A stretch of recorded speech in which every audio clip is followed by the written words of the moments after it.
two quick questions. I think they're related. First, for the mayor. Mayor, I think your presentation was very compelling, but I think one thing that you left out perhaps, aren't mayors and other elected officials deeply complicit in in creating the situation that you described by trading, just as the picture maybe unions are trading, the public interest for their benefit. Elected officials have traded political support for the public interest. That's my first question. And second question for Tom. It would seem to me one of the things that would generate union flexibility is alarm that their traditional support is fading, particularly in the political realm. Is it alarming that President Obama, Governor Deval Patrick, Mayor Tom Menino have embraced charter schools? 19 reliably pro-labor state senators supported the Education Reform Act that passed the Senate the other night, increasing charter schools. How alarmed are you at this erosion of political support that was once very reliable? Scott first. So the answer is yes. But let me just tell you very quickly a couple of my experience. When I ran in 2005, the collective bargaining process in Bedford was completely at a standstill.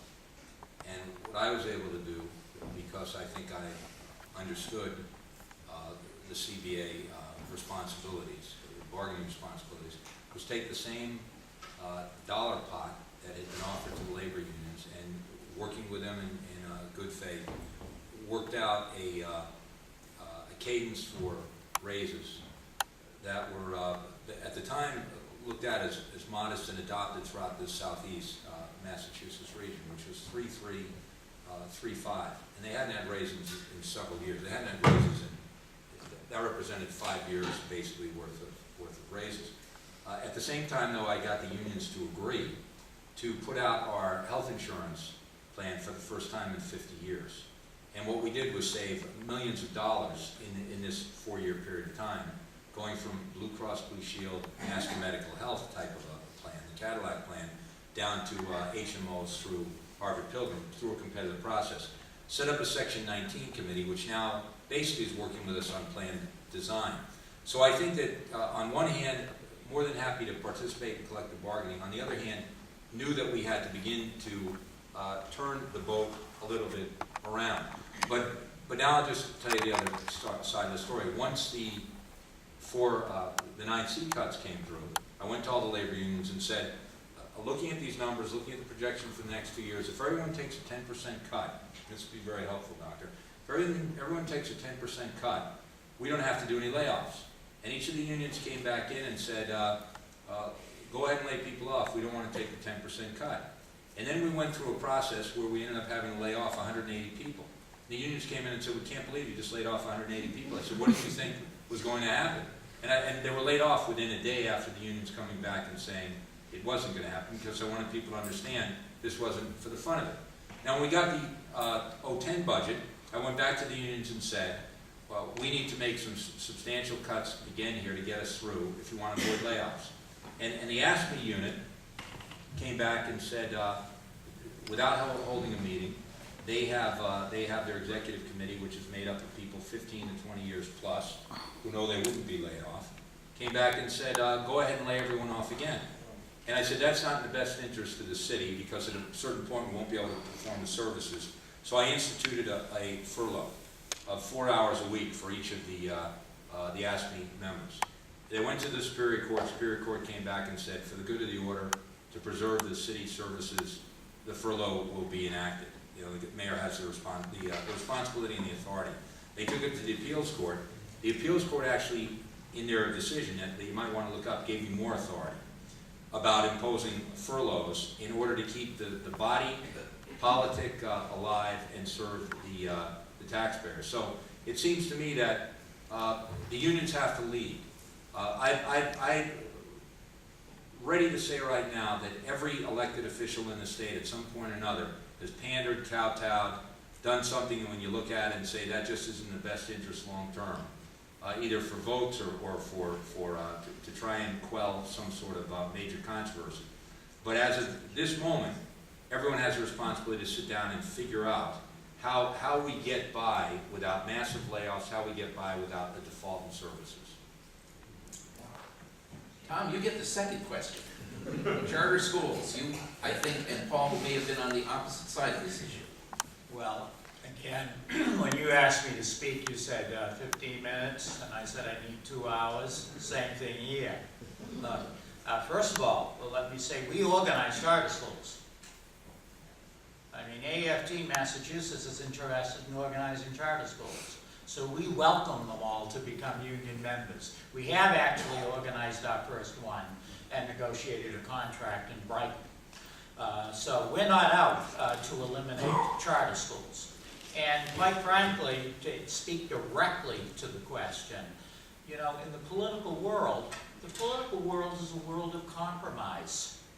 In the years that I have been involved with the union, and the years that I have been a citizen, everything has been a give and take in the world of politics. Some things have worked out well for us. I'm speaking from a purely union perspective here, and some things do not. But I'll be candid with you. I think the conversation here is far too narrow. I don't think health insurance should be part of collective bargaining. I think the federal government should be guaranteeing health care for everyone. We do that for senior citizens. Through Medicare,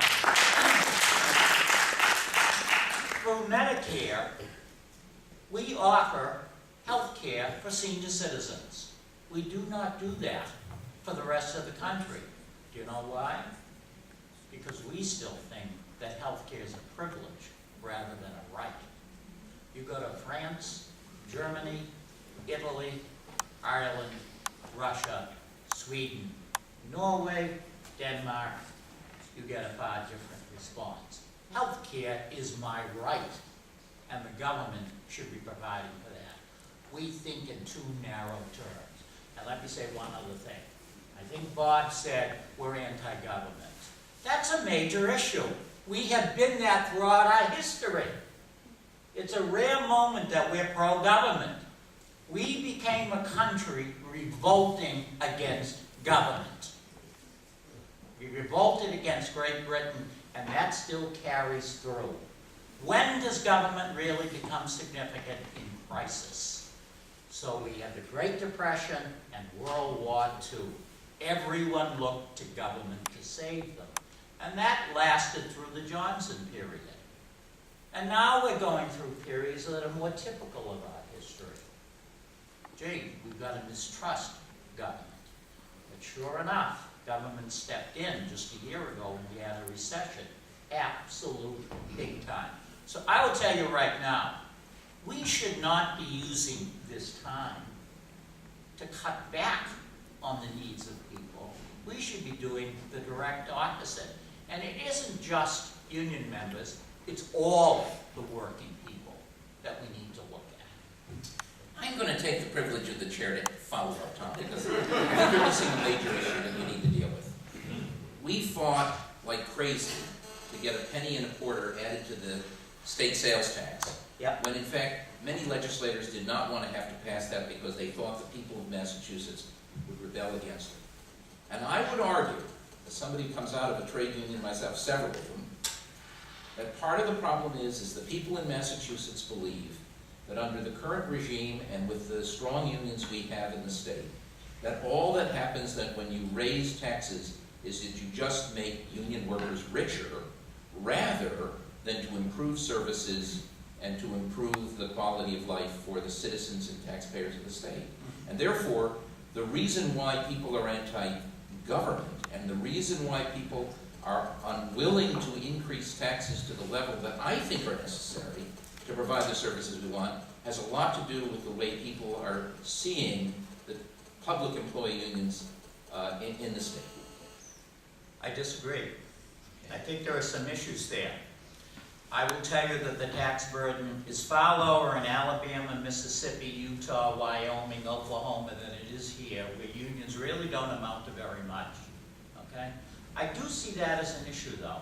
But let me go back to last year, when we wanted to, was it to eliminate the income tax or reduce it? I don't even Eliminate it. remember now.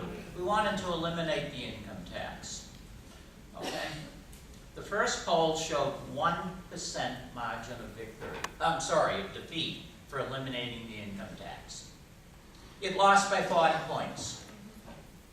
Unions put up 95% of the money to defeat question 1. It cost $7 to $8 million. Obviously, we were very much interested in services for the people. The people agreed with that argument and voted it down by 70 to 30%. Now, I do think there was a real issue in Massachusetts about having sufficient revenue for the type of services, you know, that we want to offer. And certainly over the past 10 years, longer than that, frankly, since Barbara Henderson has been around, you know, raising taxes in this state has been a very, very serious issue. Quite frankly, I don't think we do a really great job in persuading people about the necessity of services until they see the elimination. Last year, we could really persuade people, you're going to lose this, this, this, and this if question 1 passes. We do that in a sense in a negative way. This is what you're going to lose, lose, lose. We don't do it in a positive way. So I really don't agree with you, Barry. Okay, Okay? good. Opening for questions. Let's go all the way over here. These two people, right here. Hi, my name is Luke Hill. I live here in Boston. My wife was a member of 2 MFT locals. In her Which 2? What's that? Which 2? Chelsea and Boston.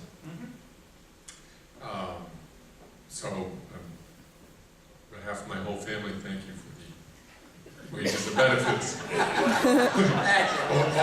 both to those cities and to the union. I want to tell a short story from the last Boston Teachers Union contract. She has a good friend who lives in Jamaica Plain, member of the union, very active. And the union at one point called a one-day strike. The week before the strike, she went into her hairdresser in Jamaica Plain, who's done her hair for 20 years. And her hairdresser said, "Now Jane, you know, the teachers are going out, you know I support unions. I just need you to explain to me again why it's important for the teachers to go on strike for a day, and then I have to figure out what to do with my kids and lose a day out of work when the average teacher makes $62,000 a year, which is twice what I make." And so Jane came into work on Monday and said to my wife, "What? I didn't know what to say to her. What do we say?" And I know that's true in New Bedford and in other cities, particularly more than in the suburbs, that it seems to me the danger for public employee unions is the wages and benefits are good, and increasingly in cities, that's where poor people are concentrated. Many people do not see the benefit. Many, particularly young people, meaning under 50, have never been in a private sector union. I want to ask all of you, isn't one of the things that public sector unions need more private sector unions?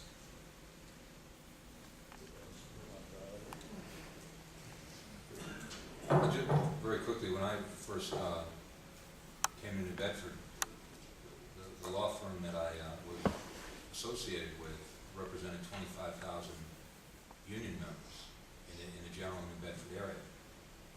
Within about 20 years, we represented about 1,800 union members, and we never lost a union or a shop or anything else.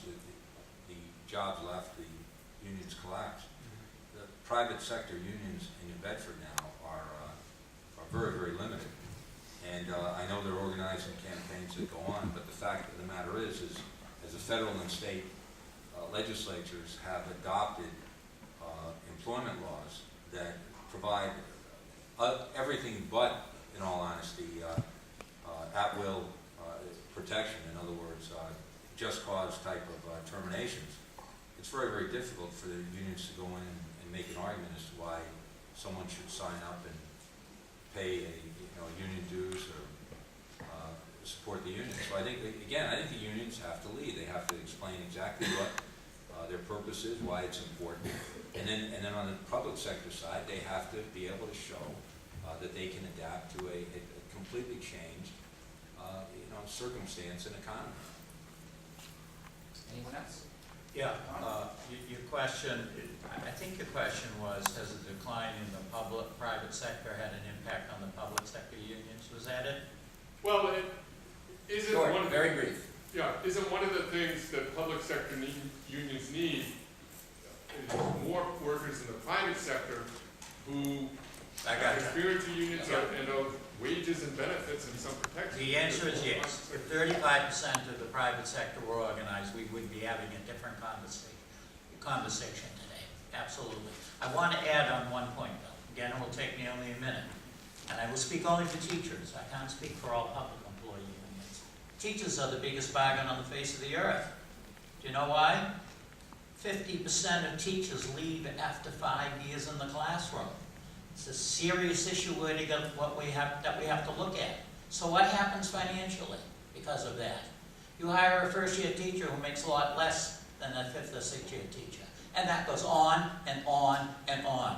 We've got serious issues in the public sector just keeping teachers in the classroom and having the best possible teachers, again, for poor kids. And that turnover is not just in Boston, Lowell, Lynn, it's also in our suburbs. Next question? Over here, you can speak up since we don't have your mic.